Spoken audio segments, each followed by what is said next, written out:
My childhood friend is beckoned. She's a foxy girl now. The autumn rain drummed against my apartment window as I sorted through old photographs, each one a fragment of a simpler time. I paused on a picture of 2 children myself at 8 years old, gap-toothed and grinning, standing beside a blonde girl with the brightest smile I'd ever known. Hannah, my best friend who had vanished without explanation 12 years ago. A knock at the door pulled me from my reverie.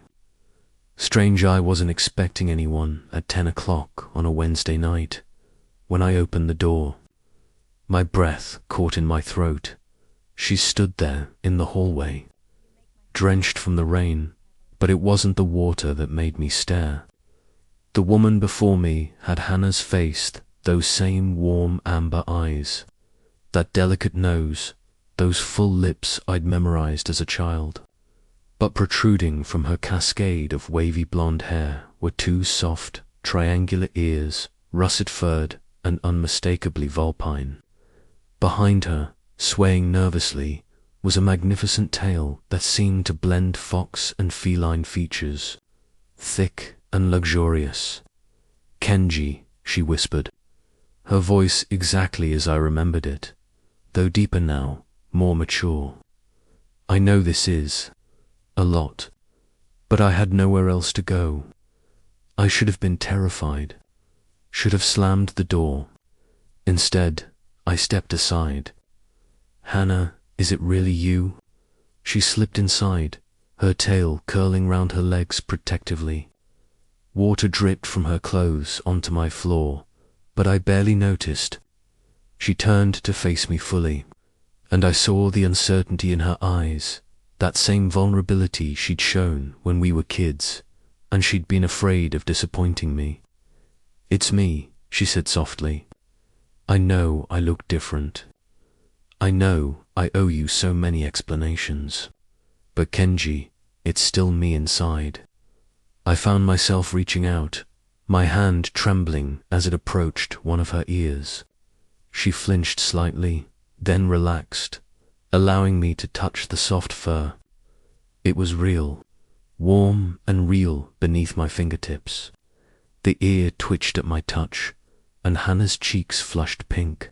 "That's sensitive," she murmured, her eyes meeting mine. I pulled my hand back quickly. "Sorry, I can't believe you're here. Where have you been? What happened to you?" Hannah's tail drooped, her entire posture sagging with exhaustion. "It's a long story. Can I stay tonight? I promise I'll explain everything. I just have traveled so far to find you." Looking at her standing there, this impossible fusion of my childhood friend and something out of folklore, I realized that 12 years of questions could wait one more night. What mattered was that she was here, she needed help, and some part of me had never stopped waiting for her to come back. "Of course you can stay," I said, grabbing a towel from the bathroom. "Let's get you dry first. Then we'll talk." As I handed her the towel, our fingers brushed, and I felt a spark of electricity that had nothing to do with the supernatural and everything to do with the fact that the girl I'd once promised to marry in a childish ceremony under the oak tree had come back to me transformed, mysterious, but somehow still. Hannah morning light filtered through the curtains, and I woke to find Hannah curled up on my couch, her tail wrapped around herself like a blanket. In sleep, she looked peaceful, almost normalant, till you noticed the ears twitching at every small sound. Even in dreams, I was making coffee when she stirred, stretching in a way that was distinctly feline before her eyes opened. She looked disoriented for a moment, then focused on me and smiled that same radiant smile from our childhood. "You're still here," she said softly. "I half worried I'd wake up and you'd have called someone to take me away. Where would I even start with that call?" I replied, handing her a mug. "Hello, police." My childhood friend returned as a fox-cat girl hybrid. "Please advise." She laughed, a melodious sound that warmed something in my chest. "Fair point." We sat together in comfortable silence for a moment before I finally asked, "Will you tell me now? What happened to you?" Hannah's expression grew serious. She set down her mug and took a deep breath. "The day I disappeared, do you remember? We were playing in the woods behind the shrine." I nodded. How could I forget? One moment she'd been there, laughing as we chased each other through the trees. The next, she was simply gone.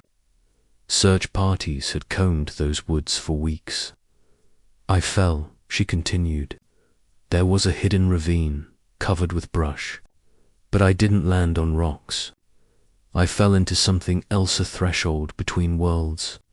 The place I ended up, it's called the Twilight Realm.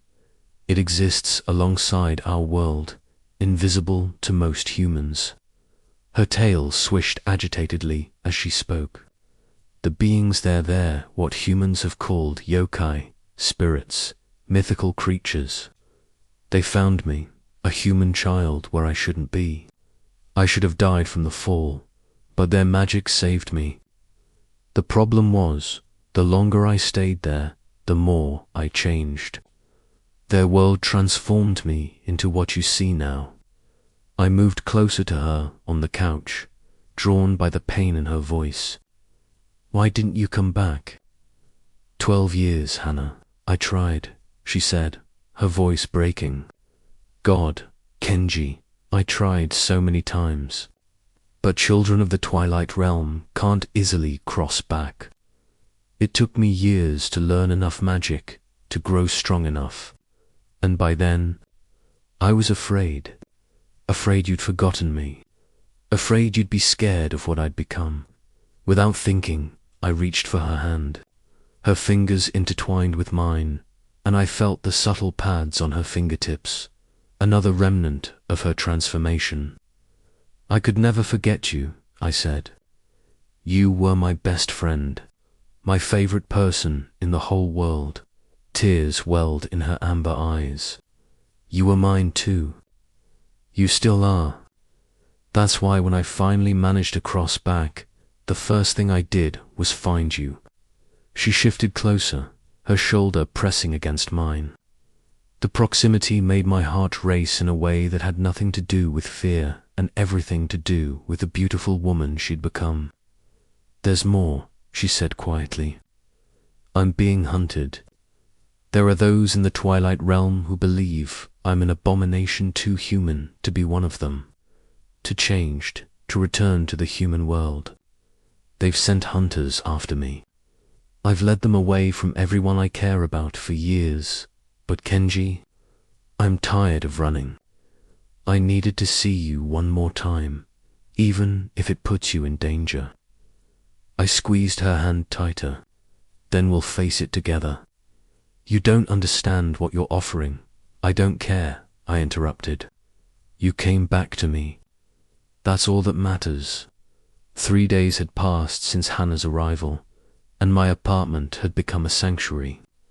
We fell into an easy rhythm, cooking meals together, sharing stories of our lost years, staying up late into the night talking. But there was an undercurrent of tension, an awareness of each other that grew stronger with every passing hour. I learned that her senses were incredibly heightened.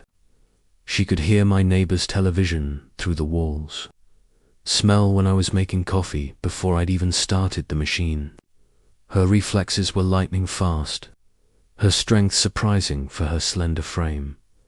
But it was the smaller moments that captivated me. The way her ears would flatten against her head when she was embarrassed, how her tail would curl around my wrist when we sat close, the purring sound she made unconsciously when content.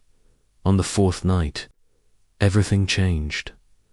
We were watching an old movie we'd loved as children when Hannah suddenly tensed, her ears swiveling toward the window. "They're here," she whispered. Before I could ask who, the window exploded inward. A figure landed in the shattered glass, humanoid but covered in midnight blue scales, with eyes like burning coals.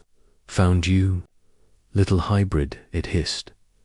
Hannah was on her feet instantly, positioning herself between me and the intruder. "Leave him out of this, Takeshi. Your quarrel is with me." "Oh, but he's part of you now, isn't he?" The creature Toki smiled cruelly. "I can smell your attachment to him. Kill him, and you'll come back to the realm broken, perfect." What happened next was a blur. Takeshi lunged. Hannah met him mid-strike, and they crashed through my living room in a whirlwind of claws and supernatural strength. I grabbed a lamp-ridiculous weapon against a creature like that. But I couldn't just stand there. Hannah was faster, more agile, but Takeshi was stronger. He got his hands around her throat, slamming her against the wall. Without thinking, I swung the lamp with everything I had. It shattered against his skull, and he howled, releasing Hannah to round on me. Time seemed to slow as those burning eyes fixed on me, as clawed hands reached for my face. Then Hannah was there, tackling Takeshi from behind, her own claws, which I'd never seen, fully extended, tearing into his back. He screamed, a sound that wasn't quite human, and dissolved into shadow. Retreating, the apartment fell silent, except for our ragged breathing. "Are you hurt?"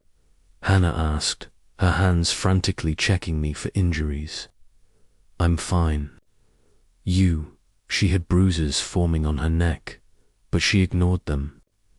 Instead, she pulled me into a fierce embrace, her whole body trembling. "You could have been killed.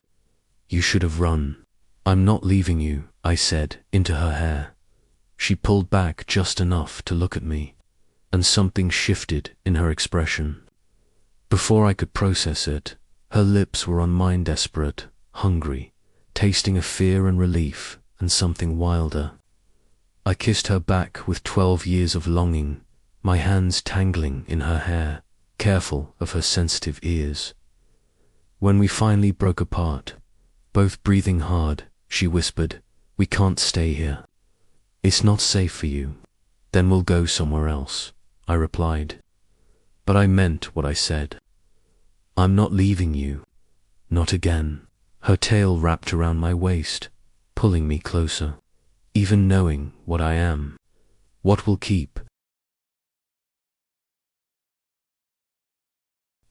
"Coming?" I kissed her again, softer this time. "Especially knowing what you are." We left the city that night with only what we could carry. Hannah led us north, toward the mountains where the boundaries between worlds grew thin. She explained that there was a placer haven where beings like her, caught between realms, could exist safely. The journey took 3 days. We traveled mostly at night when Hannah felt safer, sleeping during the day in abandoned buildings or deep in the forest where her senses could detect any approach.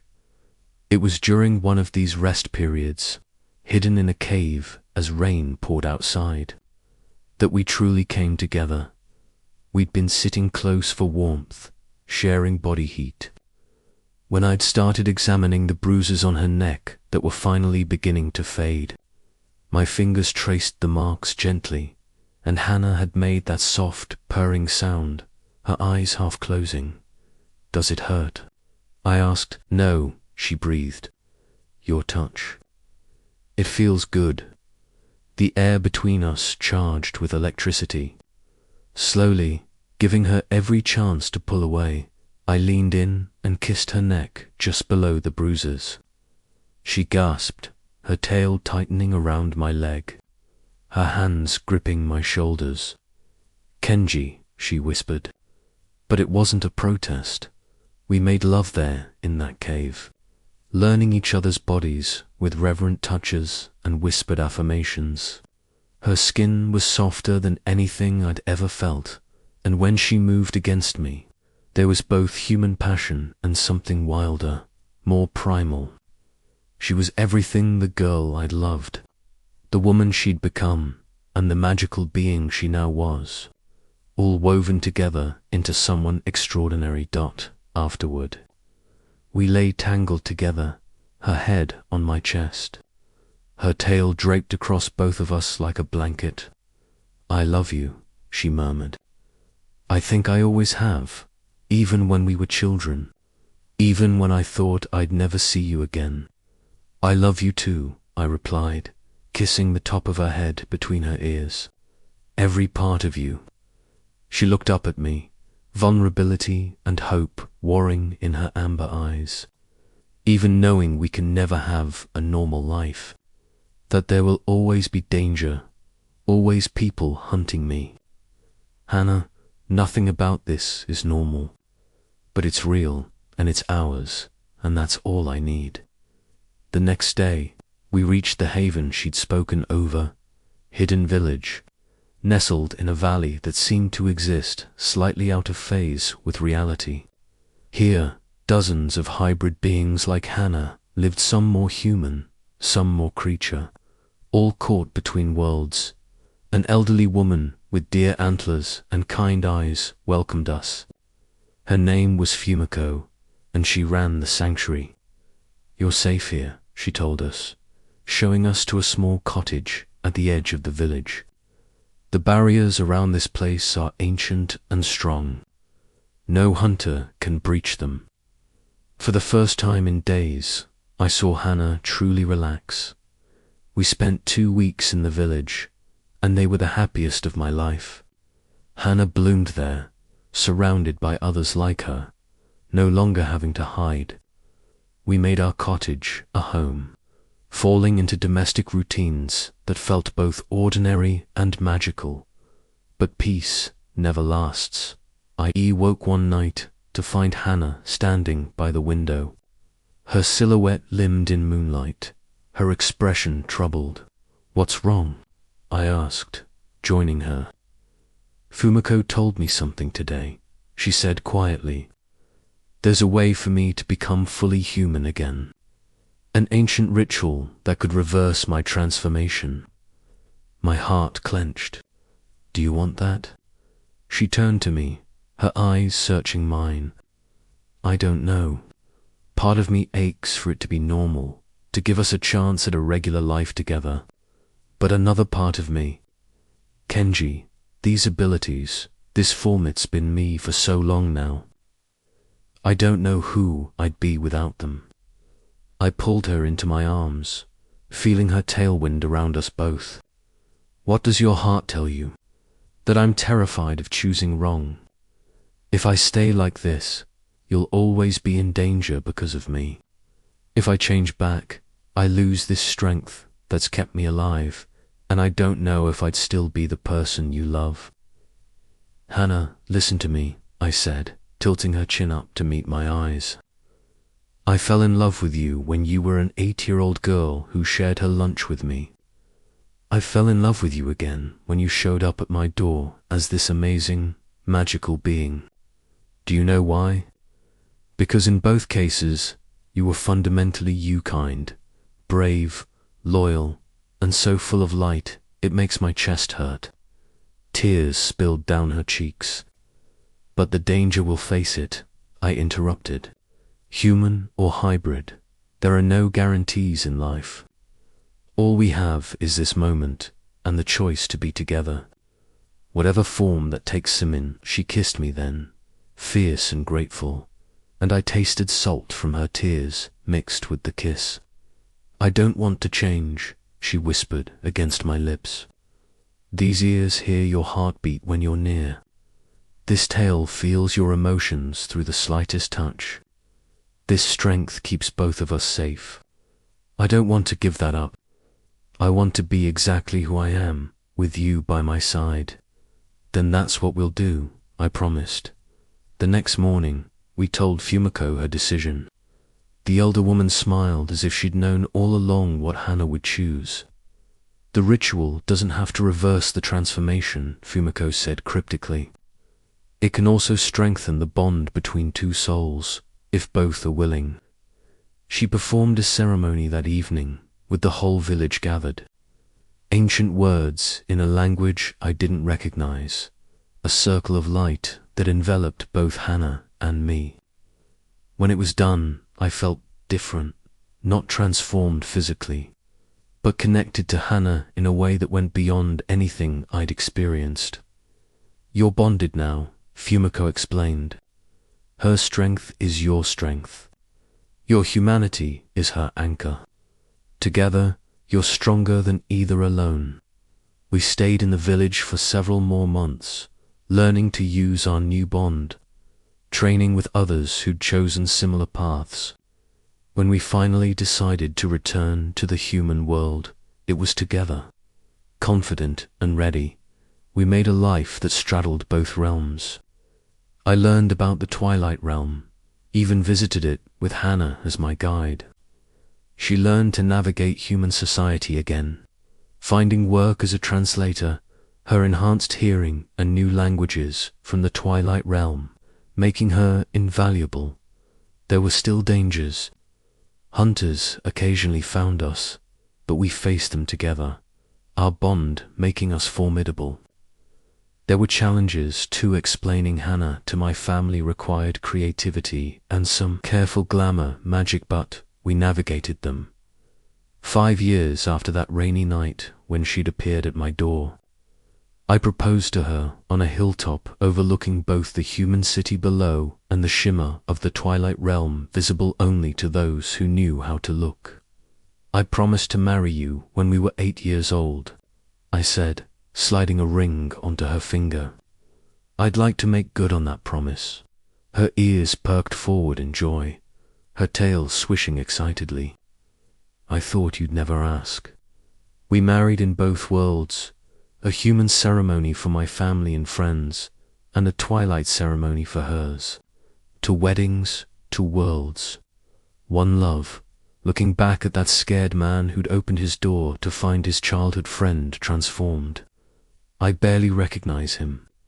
Hannah didn't just come back into my life, she expanded it, showing me magic I never knew existed. Love deeper than I'd imagined possible. She's still blonde, still has those fox and cat ears that twitch when she's listening intently, still has that magnificent tail that curls around me when we sleep. But more importantly, she's still Hannah, my best friend, my love, my partner in navigating the space between two worlds, and I wouldn't change a single thing. The end.